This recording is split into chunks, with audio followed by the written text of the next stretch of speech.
All right, so say we're grooming the chin and we want to render it. It's really important with fur to render and simultaneously while you're grooming, going back and forth. It's really hard to see the fur in the viewport, and especially with shadowing and lighting, it makes a big difference to what you think you're seeing versus what is actually being rendered.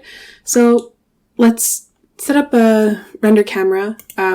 We can just go here and do new camera, and it'll bring up a camera here.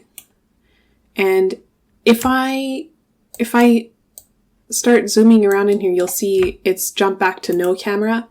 If I go back to this camera and I want to adjust where the camera is looking, we actually have to lock it here. And now I can set up my camera accordingly. It's weird, I know. I can also rename this. So let's do, maybe this is my grooming camera that I want to keep changing around while I render, and we can change the resolution here in the view tab. And maybe for grooming purposes, just so it's quick, maybe you don't want to do full res, but let's do another turntable rendered camera. So we'll do this.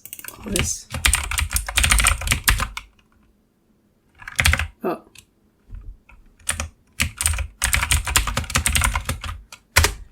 And we'll make this HD. You can adjust the focal length if you'd like. So let's go into the render camera, and we're locked here. And maybe start with something like this. And if I want to rotate the camera, what we can do is parent it under a null, an animated null. So I'm going to move the null to be somewhere in the middle. Okay. And let's go to first frame. I'm going to keyframe, set keyframe here. And then the last frame, 360, keyframe, commit change. And we could open up the animation editor, and I want it to be a linear curve, so it's a constant rotation. So we can just adjust it like that. And we should see this null spinning now. And if I just parent the camera under it, our camera is not rotating.